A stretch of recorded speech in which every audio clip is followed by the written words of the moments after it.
Welcome to Raji spiritual audio library. திருவாய்மொழியில் ஆழ்வாரின் உள்ள பயணம், ஏக்கம் முதல் பரமானந்தம் வரை. புல்லரித்து எம்மான் புகழ்பாடி வீதியிலே துள்ளாதார் வாழ்வே வீண். பகுதி 2, பிரிவு 2. கௌரவர்களுக்கு படையை மட்டுமே தந்து பாண்டவர்களுக்கு தன்னையே தந்து தேரோட்டியாக ஆயுதம் ஏந்தாமலேயே போரில் வெற்றி வாகை சூட வைத்த கண்ணன் அடியார்களிடம் கொண்ட ஒருதலை கருணையை ஆழ்வார் கூறுகிறார். அமைதி பேச சென்ற கண்ணனிடம் கௌரவர்கள் எந்த விதத்திலும் தேசத்தை பாகம் பிரிக்க இசையாமல் அம்புகோல் கொண்டு குத்தும் அளவு நிலம் கூட தரமாட்டோம், பாண்டவர்கள் வாழ்ந்தால் நாங்கள் வாழமாட்டோம் என்றதால் இவர்களை அழித்து உலகில் தர்மத்தை காக்க தீர்மானித்தான். சஞ்சயன் ஜனார்தனனாகிய கண்ணன் நண்பனாகவும் மந்திரியாகவும் காப்பாளனாகவும் உள்ளபோது வெற்றி கொள்ள இயலாதபடி என்ன உள்ளது என்பதற்கேற்ப பாண்டவர்கள் எழுந்து நிற்கும் அனைத்தையும் கண்ணன் ஒருவனே ஈடுகட்டினான். இப்படி தன்னிடம் அடைக்கலமாக வந்த பாண்டவர்களுக்கு அருள் செய்து பூமிக்கு பாரமான அசுரகுலத்தையே அழித்தான். அடியார் திறத்து கண்ணன் கொண்ட இந்த கருணையையும் மற்ற திருக்கல்யாண குணங்களையும் நினைத்து ஆனந்த கண்ணீர் நிரம்பி வழிய நெஞ்சம் குழிய நிற்கும் அன்பர்களை உருகாத கல் நெஞ்சம் படைத்தவர்கள் புரிந்து கொள்ள முடியாது. அவர்கள் இழப்புதான் என்னே. ஒருவர் பிறப்பதே ஸ்ரீ வைஷ்ணவர்களுக்கு ஏற்றபடி வாழ்வதற்கு அன்றோ? அடுத்து எம்பெருமானின் சொரூபத்திலும் குணங்களிலும் ஆழ்ந்து பேயாய் திரியும் அன்பர்களின் நிலையை இதென்ன பைத்தியக்காரத்தனம் என்று நகையாடுபவர்களை புறக்கணித்தல் வேண்டுமென ஆழ்வார் கூறுகிறார். தெழிக்குரல் அருவி பொழியும் திருவேங்கட மாமலையில் நிற்கும் எனது சுவாமியின் திருநாமங்களை காலமெல்லாம் சொல்லி திரிவோரைக் கண்டு இவர்கள் பித்தர்கள் என்றும் கூறுவர். அத்தா அரியே என்றுன்னை அழைக்க பித்தாவென்று பேசுகின்றனர் பிறரென்னை என்ற இந்த நிலையை பொருட்படுத்தாமல் மக்கள் நிறைந்த தெருக்கள், யாருமில்லாத ஊர் என்ற பாகுபாடின்றி அனைத்து இடங்களிலும் புகுந்து பிறரின் ஏசு பேச்சையும் கேலிச் சிரிப்பையும் தாளமாக கொண்டு பாடி ஆடுவதே இன்பமெனக் கொண்டு அன்பு மேன்மேலும் கரைபுரண்டு குதித்து கொண்டாடுவோர்களை நித்திய சூரிகளே கொண்டாடுவார்கள்.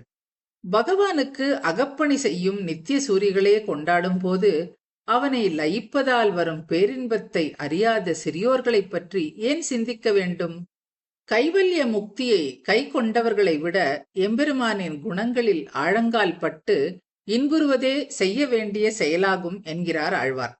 புலன்களை அடக்கி மனம் நிலையாக நிற்கும் வண்ணம் யோகம் செய்து ஆத்மாவை நேரே பார்க்கும் நிலையை அடைந்த ஞானிகளான கைவல்ய நிஷ்டர்களை ஆழ்வார் பல பாசுரங்களில் நிந்தனை செய்துள்ளார். கைவல்யமும் ஒரு மோட்சம் என்றாலும் மின்மினி போன்று மாயத் தோற்றம் கொண்டதான ஆத்மாவில் மட்டுமே நிலை பெற்று பகவானின் அனுபவத்தை தள்ளுவதால் இருகல் இறப்பு என்று இந்த மோட்சத்தை ஆழ்வார் முன் கூறினார். நித்திய சூரிகளால் வணங்கப்படுபவனும் அனைத்தையும் ஆளுபவனுமான எம்பெருமானின் அருளினால்தான் இம்மோட்சமும் அடையப்படுவது என்பதை அறியா ஞானிகள் கைவல்யார்த்திகள். மேலும் கைவல்யம் அடைந்த பின் எம்பெருமானும் ஆத்மாவும் சமமானது என்று தவறாகவும் எண்ணுபவர்கள்.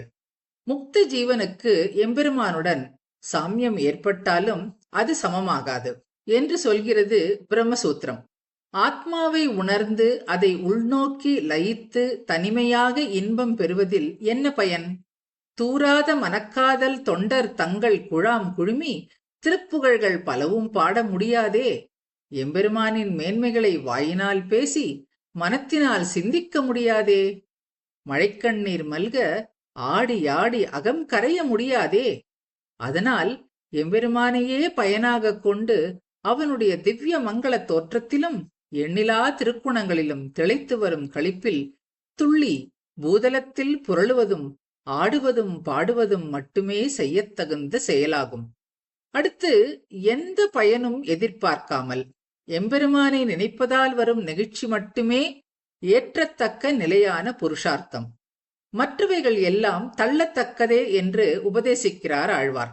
புண்ணிய பாவ கர்மங்களையும் அவற்றை செய்வதால் வரும் பலனை அனுபவிப்பவரையும் ஆள்பவனும் அனைத்திற்கும் காரணமானவனும் நீல ரத்தினம் போன்ற வடிவழகால் அடியவர்களின் களைப்பை போக்குபவனும் அன்றலர்ந்த தாமரை மலர் போன்ற திருக்கண்கள் கொண்டவன் என்பதற்கேற்ப செங்கண்கள் உடையவனும் ஆகிய தேவபிரானை மட்டுமே மனதினில் நிலையாக இருத்தியதால் நெகிழ்ச்சி ஏற்பட்டு, இப்படியான இயல்பை எனக்கு மட்டுமே எம்பெருமான் தந்தருளினான் என்ற செருக்கை அகற்றி, மற்றவர்கள் என்னைப் போல உடலும் உள்ளமும் கொழியாதிருக்கிறார்களே, நான் மட்டும் ஏன் வேறுபட்டிருக்கிறேன் என்ற நாணத்தை விட்டு இந்த உணர்வை வெளிக்காட்டாமல் மறக்க வேண்டுமோ என்ற சிந்தனையை விலக்கி அவனை வணங்கி நிற்பீராக.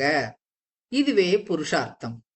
இறுதியாக எம்பெருமானே ஆறும் பேரும் என்ற திடமான உறுதி பூண்ட அடியார்கள் தன் தாளினை கீழ் அகப்பணி செய்ய தடையாக இருக்கும் அனைத்தையும் நீக்கி பரபக்தியும் பரஞானமும் தந்தருள்பவனும் நிறைந்த திருக்குணங்களின் பெருங்கடலானவனும் சரணடைந்தவர்களை கைவிடாதவனும் நித்திய சூரிகளின் பிரானுமானவனைப் பற்றி வளமிக்க வயல்கள் சூழ்ந்த ஆழ்வார் திருநகரியின் தலைவனான நம்மாழ்வார் அருளிச் செய்த 1000 பாசுரங்களில் இப்பத்தும் உன்னை சிந்தை செய்து செய்து உன் நெடுமா மொழி இசை பாடி ஆடி முன்னை தீவினைகள் முழுவேர் அரித்தனன் யான் என்று அருளியதைப் போல பகவத் அனுபவத்தில் நெகிழாமல் இருக்க செய்யும் பெரும் பாவங்களை எரித்து சாம்பலாக்கும் என்று கூறி தலை கட்டுகிறார் ஆழ்வார்.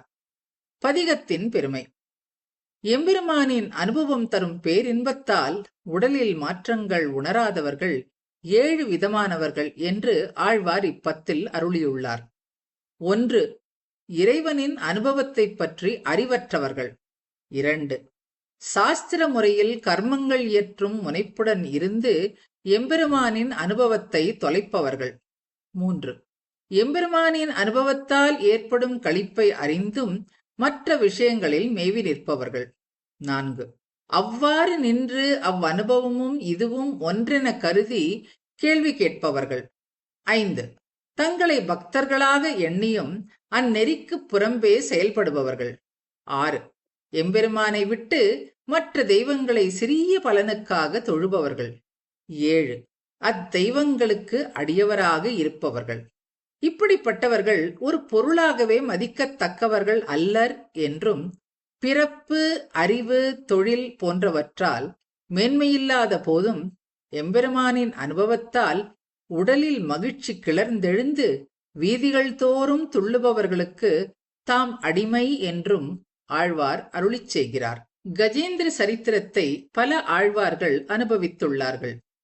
இடையார் படுவார் எழுநெஞ்சே வேழம் தடர்வான் கொடு முதலை சூழ்ந்த என்று பொய்கை ஆழ்வாரும், தொடரெடுத்த மால் யானை சூழ்கழம் புக்கஞ்சி படரெடுத்த பைங்கமலம் கொண்டு அன்று இடரெடுக்க ஆழியான் என்று பூதத்தாழ்வாரும், தாழ்ந்தருவி தடவரை வாயாழ்ந்த மணிநீர் சுனை வளர்த்த மாமுதலை கொன்றான் என்று பேயாழ்வாரும், மடுக்கிடந்த மாமுதலை கோள் விடுப்பான் என்று திருமழிசை ஆழ்வாரும், ஒளியுளார் ஆனிக்காகி செம்புலால் உண்டு வாழும் முதலை மேல் சீறி வந்தார் என்று தொண்டரடி பொடிய ஆழ்வாரும் அருளியுள்ளனர்.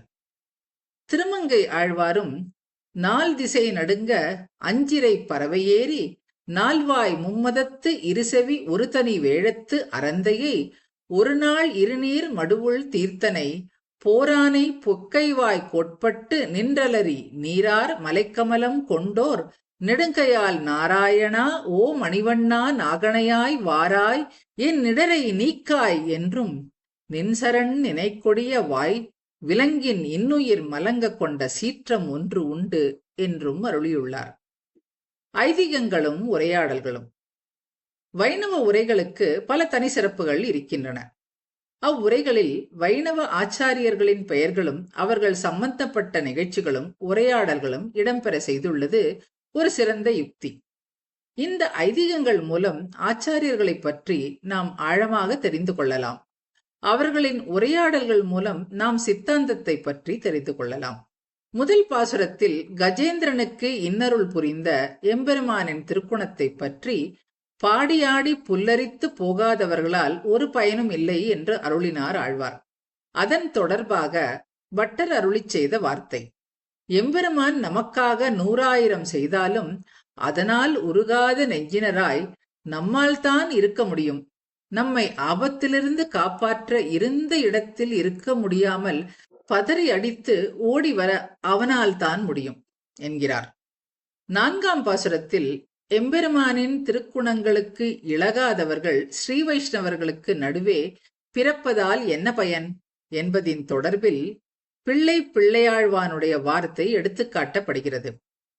திருவரங்கத்தில் சந்திர புஷ்கரணி கரையில் புன்னை மரத்தடியில் ஆச்சாரியர்களின் உரையாடல்களை கேட்டு மகிழ ஸ்ரீ வைஷ்ணவர் பலர் கூடுவர். அங்கு பெரிய கூட்டம் எப்போதும் இருப்பதால் இடமின்றி நெருக்கிக் கொண்டு நிற்க வேண்டி வரும். பகவத் விஷயங்களில் ஈடுபாடு இல்லாத போதிலும் கிராம அதிகாரிகள் சிலர் வெறும் பெருமைக்காக அங்கு புகுந்து நடுவே நிற்பதால் பயனேதும் இல்லை என்றதாகும். 5ஆம் பாசுரத்தில் எம்பெருமானின் குணங்களை கழித்து தெரியாதவர்கள் மனிதரோ என்று ஆழ்வார் அருளிச் செய்ததை பற்றி நம்பிள்ளை அருளிய ஒரு வார்த்தை எடுத்துக்காட்டப்படுகிறது. உலகமெல்லாம் எம்பெருமானின் உடைமையாவதால் பல பாசுரங்களில் அவற்றை விரும்புவதாக அருளிய ஆழ்வார் இப்பத்தில் சிலரை விரும்பாதவாறு கூறுதல் எவ்வாறு பொருந்தும்? இது அவர் இயல்புக்கு சேராதே. இதற்கு காரணம் அவருக்கு முக்தனின் நிலை மற்றும் முக்தியை அடைய விரும்பும் முமுக்ஷுவின் நிலை என்ற 2 நிலைகளும் ஒருங்கே உள்ளதால் ஆகும். அவர் முக்தனாக அருளும் போது எம்பெருமானின் உடைமைகள் விரும்புவார். இத்திருவாய்மொழியில் முமுக்ஷுடைய நிலையில் பேசுவதால் பகவானின் அனுபவம் இல்லாதோரை இகழ்கிறார் என்கிறார். 6ஆம் பாசுரத்தில் உள்ள முனிவின்றி என்ற சொல்லிற்கு நம்பிள்ளை அருளிய 2 நிர்வாகங்கள் காட்டப்படுகின்றன. முனிவு என்பதற்கு கோபம் அல்லது பொறாமை என்று பொருள் கொண்டு, எம்பெருமானுடைய குணங்களை கேட்டால் பொறாமையின்றி துதிப்பவர்கள் என்ற பொருளும், முனிவர்களுடைய தன்மை என்று பொருள் கொண்டு எம்பெருமானுடைய குணங்களை கேட்டால் முனிவர்களைப் போல தெளிந்த அறிவுடன் இல்லாமல் கலங்கி இருந்து துதிப்பவர்கள் என்ற பொருளும் காட்டப்படுகின்றன. 7ஆம் பாசுரத்தில் வைஷ்ணவர்களுக்கு பயன்படத்தக்கவாறு வாழாதது வீண் என்று ஆழ்வார் கூறியதன் தொடர்பாக ஒரு ஐதீகம் காட்டப்படுகிறது. ஆயிரத்தளி என்ற கிராமத்தில் ஒரு சோழ அரசன் செய்த கொடுமையால் பெரிய நம்பி கூரத்தாழ்வானின் மடியில் தலை வைத்து படுத்தபடியே திருநாடு அலங்கரித்தார். அப்போது உற்றார் உறவினர்கள் இல்லாத ஸ்ரீ வைஷ்ணவர்களுக்கு ஈமக்கிரியை செய்வதை வழக்கமாக கொண்ட சிலர் பெரிய நம்பிக்கு ஈமக்கிரியை செய்ய வந்தனர். அப்போது கூரத்தாழ்வான் அவர்களை பார்த்து, எம்பெருமானும் அவனுடைமைகளும் ஸ்ரீ வைஷ்ணவர்களுக்கு ஆட்செய்ய காத்திருக்க உற்றார் உறவினர்கள் இல்லாத ஸ்ரீ வைஷ்ணவர்களை எங்கு காணப்போகிறீர்கள் என்று கேட்டாராம். 8ஆம் பாசுரத்தில் பகவானின் அனுபவத்தில் ஆடிப்பாடி திரிபவனை சிலர் பித்தன் என்று அழைப்பர் என்று ஆழ்வார் கூறியதன் தொடர்பாக வைஷ்ணவர்கள் போற்றுவதை காட்டிலும் வைஷ்ணவர்கள் அல்லாதவர்கள் தூற்றுவதே சிறந்தது என்ற கருத்தை கொண்ட ஒரு ஐதீகம் காட்டப்படுகிறது. அக்ரஹாரம் ஏற்படுத்தப்படுவதாக கேள்விப்பட்ட மிளகாழ்வான் என்பவர் தனக்கும் அங்கு ஒரு இடம் வேண்டுமென கோர அரசனிடம் சென்றார். அப்போது அங்கிருந்த ஒருவர் அவருக்கு அனுமதி தர மறுத்துவிட்டார்.